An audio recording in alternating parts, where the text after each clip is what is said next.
We go to the Glass guest line, check in with our guy Cole Thompson. Give him a follow on X at Mr. Cole Thompson, host for SEC Unfiltered. Cole, before we get into the slate this week, I think most would agree Ohio State's the number one team in the country. I ask you, who do you think is the number two team in the country right now? I think you got a lot of different ways to go. The impressive win last week by Indiana at Oregon, and it was a dominant fashion victory. I think gives them a conversation to put them in that category.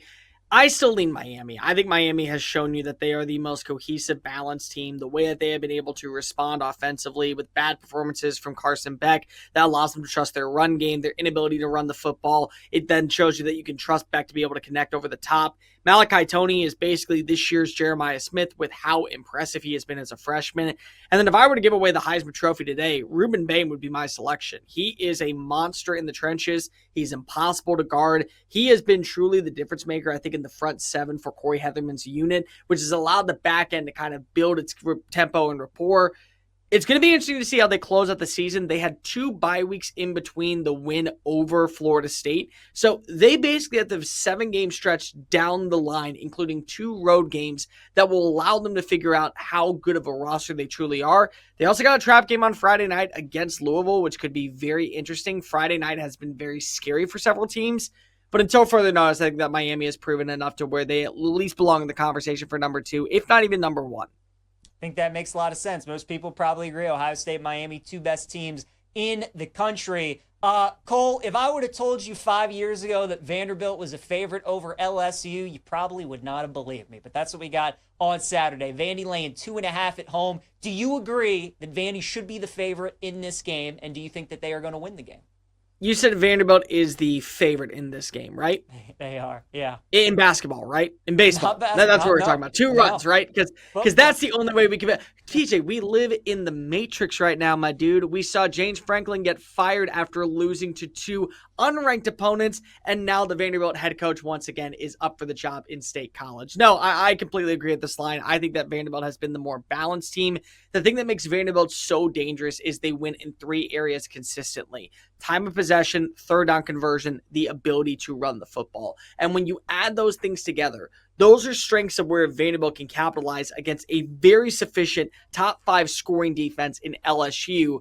But the thing that you got to wonder is what's going to be the punch for LSU's offense in this game. We saw a little bit of life last week with Garrett Nussmeier. We did see a couple of life plays for the rushing attack. 6.2 yards a run by against South Carolina.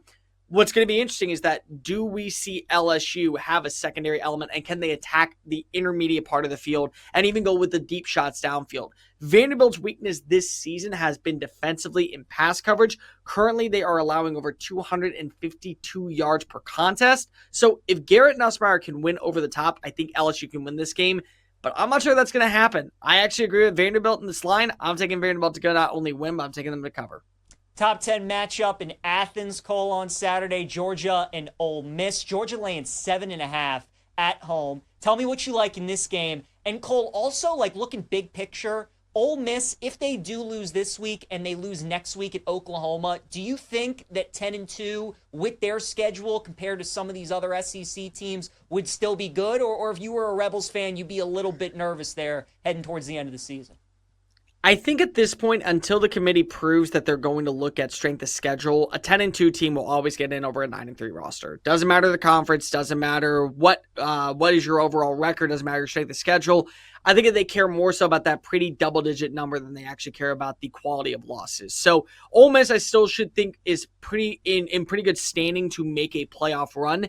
But I do think that they're going to have to win this football game to prove that they can be a legit threat to win in the college football playoff this year. A couple things I do like is that Ole Miss is a very schematically sound team. They know how to win on the air. They know how to win on the ground.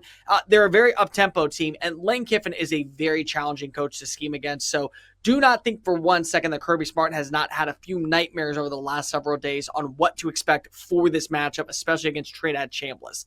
The thing that I wonder about is Will we see Georgia get off to a slow start offensively and defensively? They were able to respond against Tennessee. They were able to respond against Auburn. They did not respond against Alabama. And right now, when you look at Alabama, they're a better passing team than Ole Miss, but Ole Miss is a much more dynamic rushing team. And when you force teams like Georgia to have to play up-tempo, you may end up seeing the best version of Gunnar Stockton. You also might see him rush the throw and it leads to an interception.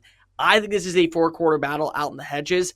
I also think that there is a ceiling when it comes to Georgia, and the last thing you want to do is get in a rock fight down the stretch with Lane Kiffin, and I think that that's what happens. I like Trinidad Chambliss. I like the Rebels to go on the road. I think that they not only cover the plus 7.5, I think they win outright and pull off the upset. This is going to be a moment to remember for Lane Kiffin. Wow, Cole going with the upset there with Ole Miss. We're talking with Cole Thompson here on Send It In. We got a couple of great rivalry games on Saturday, Cole, including one we know pretty well. Third Saturday in October in Tuscaloosa. Tennessee and Alabama. Bama looking for their fourth straight ranked win on the season.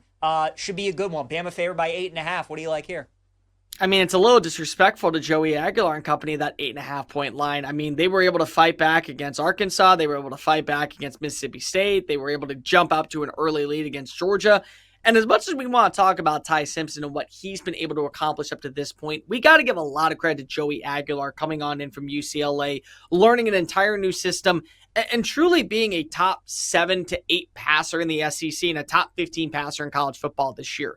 You're going to need to start off fast if you are Tennessee, get those deep shots down the field to Braylon Staley, Chris Brazell, Mike Matthews. You're going to have to trust your rushing attack and be that up-tempo offense that we know.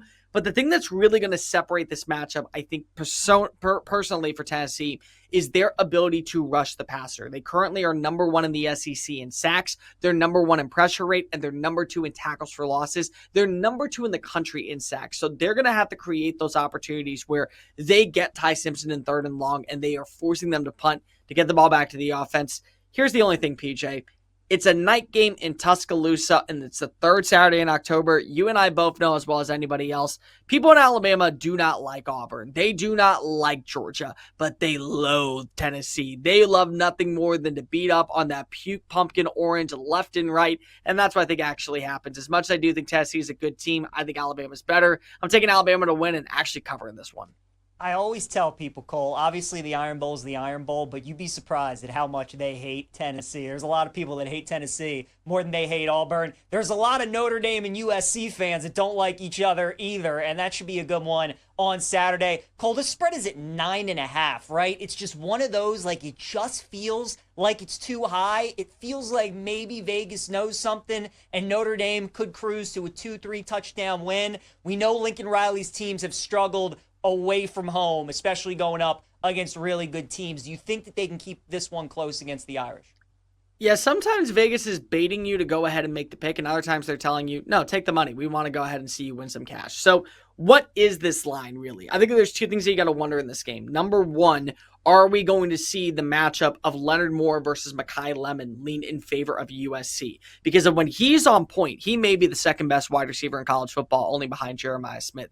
His ability to win with a contested catch rate is exactly what you want to see from the NFL perspective. And trust me, these will be two names that we eventually watch in the Sunday game have a lot of battles against each other. So who wins that matchup? The other thing is, can we see more consistency from Jada Mayala this time around? Remember, 14 points last year in this matchup out in Pasadena came off of pick sixes. So he is going to have to play a clean game. I think CJ Carr is going to have to rely heavily on the intermediate part of the field to set up the rushing attack.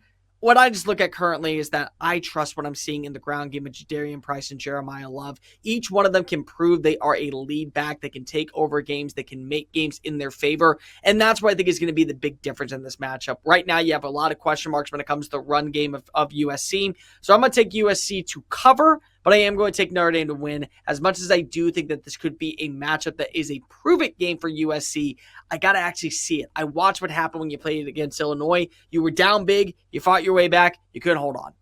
Cole, real quick, 30 seconds left. The entire board is yours. What's another game that you're looking forward to on Saturday?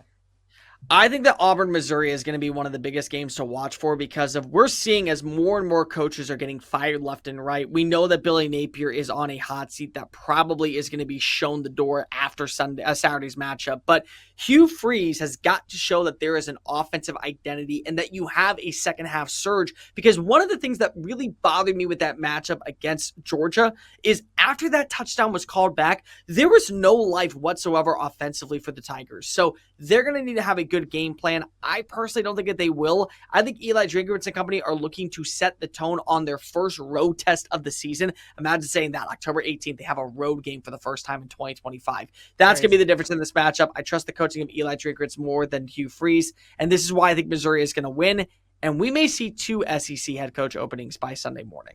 Crazy. Battle of the Tigers there down on the plains. Cole Thompson, give him a follow on X at Mr. Cole Thompson, host for SEC Unfiltered. Joins us every Thursday here on Sending In. Cole, always appreciate the time, my friend. Enjoy Saturday. We'll talk to you again next week. Same time, same place. Bye, boys.